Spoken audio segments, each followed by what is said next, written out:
Welcome back to LA class, everyone. And today we have part one of the Adventure of the Speckled Band lecture, read through, and then notes that we're going to go over today. So make sure you have a couple things open.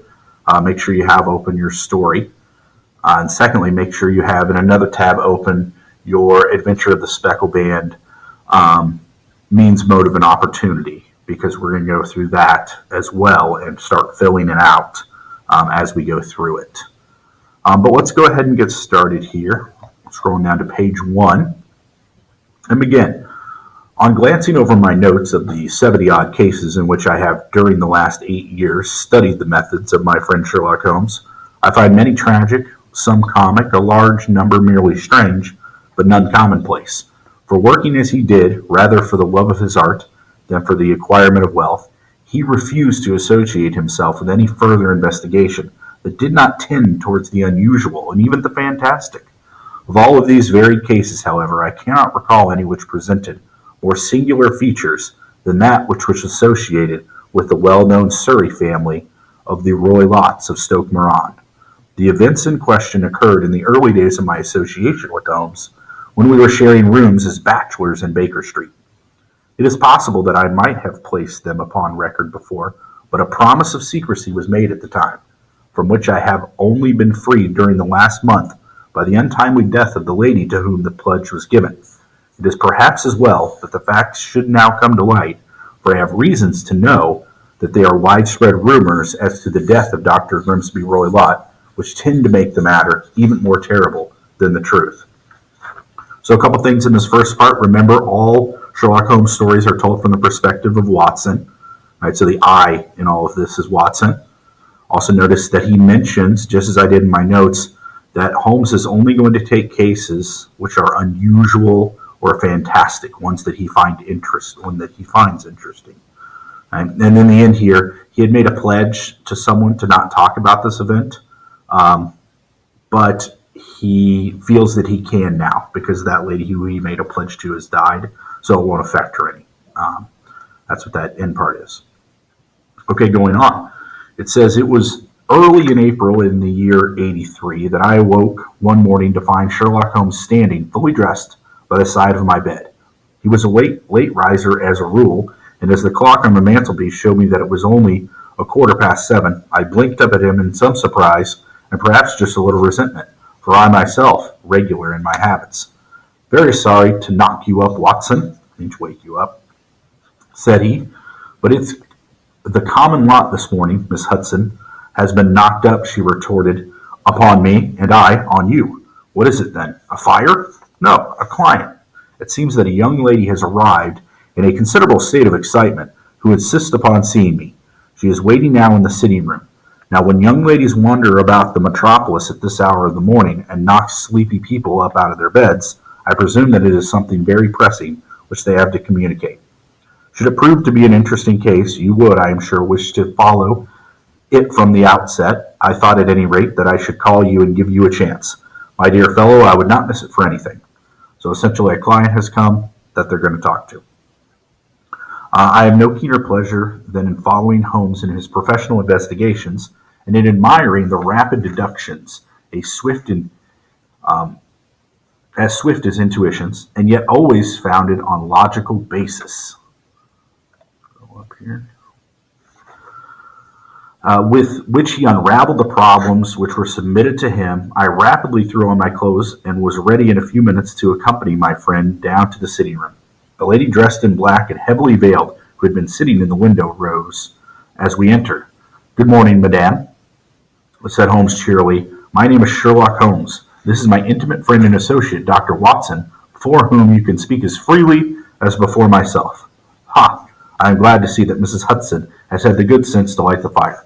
Pray draw up to it, and I shall order you a cup of hot coffee, for I observe that you are shivering." "It is not cold that which makes me shiver," said the woman in a low voice, changing her seat as she requested. "What then?" "It is fear, Mr. Holmes. It is terror." She raised her veil as she spoke, and we could see that she was indeed in a pitiful state of agitation. Her face all drawn and gray, with restless, frightened eyes, like those of some hunted animal. Her features and figure were those of a woman of 30, but her hair was shot with premature gray, and her expression was wary and haggard. Sherlock Holmes ran her over with one quick, all-comprehensive glance.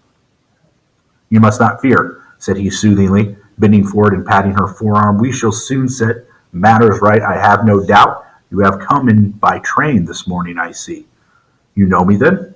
"No, but I observed the second half of a return ticket in your palm of your left glove. You must have started early, and yet you have a good drive in a dog cart along heavy roads before you reach the station." The lady gave a violent start and stared in bewilderment at my companion. "There is no mystery, my dear madame," said he, smiling. "The left arm of your jacket is spattered with mud in no less than 7 places. The marks are perfectly fresh. There is no vehicle save a dog cart which throws up mud in that way, and then only when you sit on the left-hand side of the driver." So notice, this is how Sherlock Holmes works. He noticed part of a train stub ticket, so he knows that she took the train. Then he notices that she has mud on her arm in a certain pattern, which can only be thrown up by what they call a dog cart, which is just a small cart pulled by a horse. So this is how Sherlock Holmes works. That's his deductive reasoning. Small details that he puts together to help him solve crimes.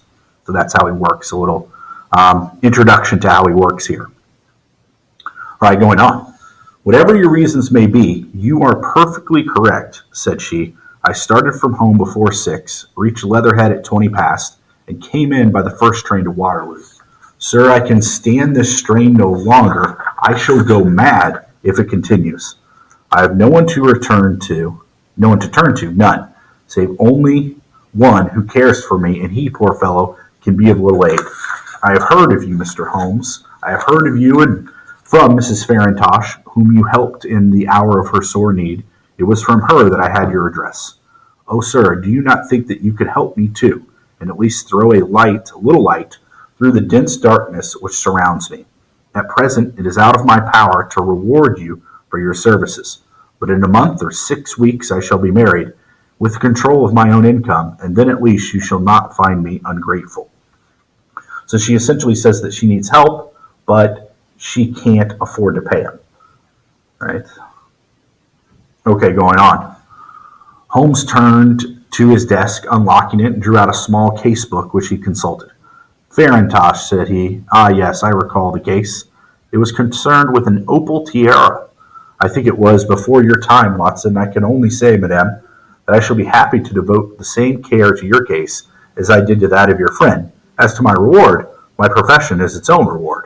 But you are at liberty to defray whatever expenses I may put to at the time which suits you best. And now I may beg that you will lay before us everything that may help us in forming an opinion on the matter." So essentially, Holmes here accepts the case even though she can't pay him right now. He just says, "That's fine, just give me an IOU and pay me what you can later."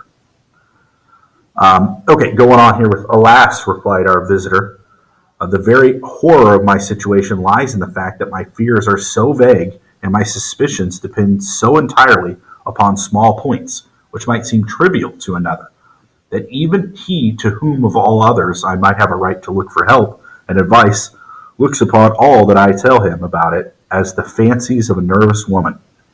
He does not say so, but I can read it from his soothing answers and averted eyes. But I have heard, Mr. Holmes, that you can see deeply into the manifold wickedness of the human heart. You may advise me how to walk amid the dangers which encompass me." So this is kind of a confusing paragraph, but essentially what's being said here is that the evidence she has that something bad is going to happen, and about something bad that has happened, is there's not enough evidence. So people don't believe her. They think that they are the fancies of a nervous woman, as they say here. But Holmes can see through that. So he can really find out if anything is going on here that's nefarious or bad. All right, reading on. "I am all attention, madame. My name is Helen Stoner, and I am living with my stepfather, who is the last survivors of one of the oldest Saxon families in England, the Roylotts of Stoke Moran, on the western border of Surrey." Holmes nodded his head. "The name is familiar to me," said he. "The family was at one time among the richest in England, and the estates extended over the borders into Berkshire in the north and Hampshire in the west. In the last century, however, 4 successive heirs, were of a dissolute and wasteful disposition, and the family ruin was eventually completed by a gambler in the days of the Regency. Nothing was left save a few acres of ground and the 200-year-old house, which itself crushed under a heavy mortgage. The last squire dragged out his existence there, living the horrible life of an aristocratic pauper. But his only son, my stepfather, seeing that he must adapt himself to the new conditions, obtained an advance from a relative, which enabled him to take a medical degree and went out to Calcutta, where, by his professional skill and his force of character, he established a large practice. In a fit of anger, however, caused by some robberies which had been perpetrated in the house, he beat his native butler to death and narrowly escaped a capital sentence. As it was, he suffered a long term of imprisonment and afterwards returned to England, a morose and disappointed man. Okay, so a few things here. First off, this person that they're talking about here is, or a family, I should say, is the Roylotts of Stoke Moran. And this is the stepfather of Helen Stoner, who is the woman who's asking Holmes for help. Right? So she's talking about her stepfather here. And their family used to be very rich, but now they're not. They have a big, we would almost probably call it a castle, or a very large mansion, but the family itself doesn't have any money. And Helen's stepfather is the only one left alive. However, he did become a doctor. Right? He was able to get a medical degree and became a doctor. However, he was forced to flee Calcutta, where he was practicing in India, and returned to England because of this little incident right here. So there had been some robberies while Roylott was living in India, and he thought it was his butler. So he ended up beating the butler to death, and it says narrowly escaped a capital sentence, which would have been death. So a capital sentence would have been death. But he was imprisoned for a while and then kicked out, essentially, of India and forced to move back to England. So kind of an interesting character here, this Dr. Roylott. Okay, going on. When Dr. Roylott was in India, he married my mother, Mrs. Stoner, a young widow of Major General Stoner of the Bengal Artillery. My sister Julie and I were twins, and we were only 2 years old at the time of my mother's remarriage. She had a considerable sum of money, not less than £1,000 a year, and this she bequeathed to Dr. Roylott entirely while we resided with him, with a provision that a certain annual sum be allowed to each of us in the event of our marriage. Shortly after our return to England, my mother died. She was killed 8 years ago in a railway incident near Crewe. Roylott then abandoned his attempts to establish himself in practice in London and took us to live with him in the old ancestral home at Stoke Moran. The money which my mother had left was enough for all of our wants, and there seemed to be no obstacle to our happiness. Okay, so Helen's mother, her real mother, marries this Dr. Roylott, who becomes her stepfather in India, but then she dies. Now, Helen's mother, her family was wealthy, and so that there's an inheritance of £1,000 a year, which doesn't sound like a lot to us now, but back then it would have been quite a bit of money. Now, this money goes to Dr. Roylott, but if either of his stepdaughters, Julia or Helen, get married, some of that money goes to them. Now, this is what we would call a possible motive, right? A possible motive. So let's go back here to our The Adventures of the Speckled Band Means, Motive, and Opportunity. Now, I already have some of this filled out, which we'll talk to, but we're going to start with our clues here because what I just mentioned was our first clue, this section right here. So that's the first thing you guys want to write down in your clue section, that Dr. Roylott would lose part of his inheritance if his daughters married. So if either one of them married, he's going to lose some of that money. Not all of it, but some of it, which is definitely a clue which could lead to a motive, which we'll talk about here in a little bit. Okay, let's go ahead and go back. Continuing on, it says, but a terrible change came over our stepfather about this time. Instead of making friends and exchanging visits with our neighbors, who had at first been overjoyed to see a Roylott of Stoke Moran back in the old family seat, He shut himself up in his house and seldom came out save to indulge in ferocious quarrels with whoever might cross his path. Violence of temper approaching to mania has been hereditary in the men of the family, and in my stepfather's case, it had, I believe, been intensified by his long residence in the tropics.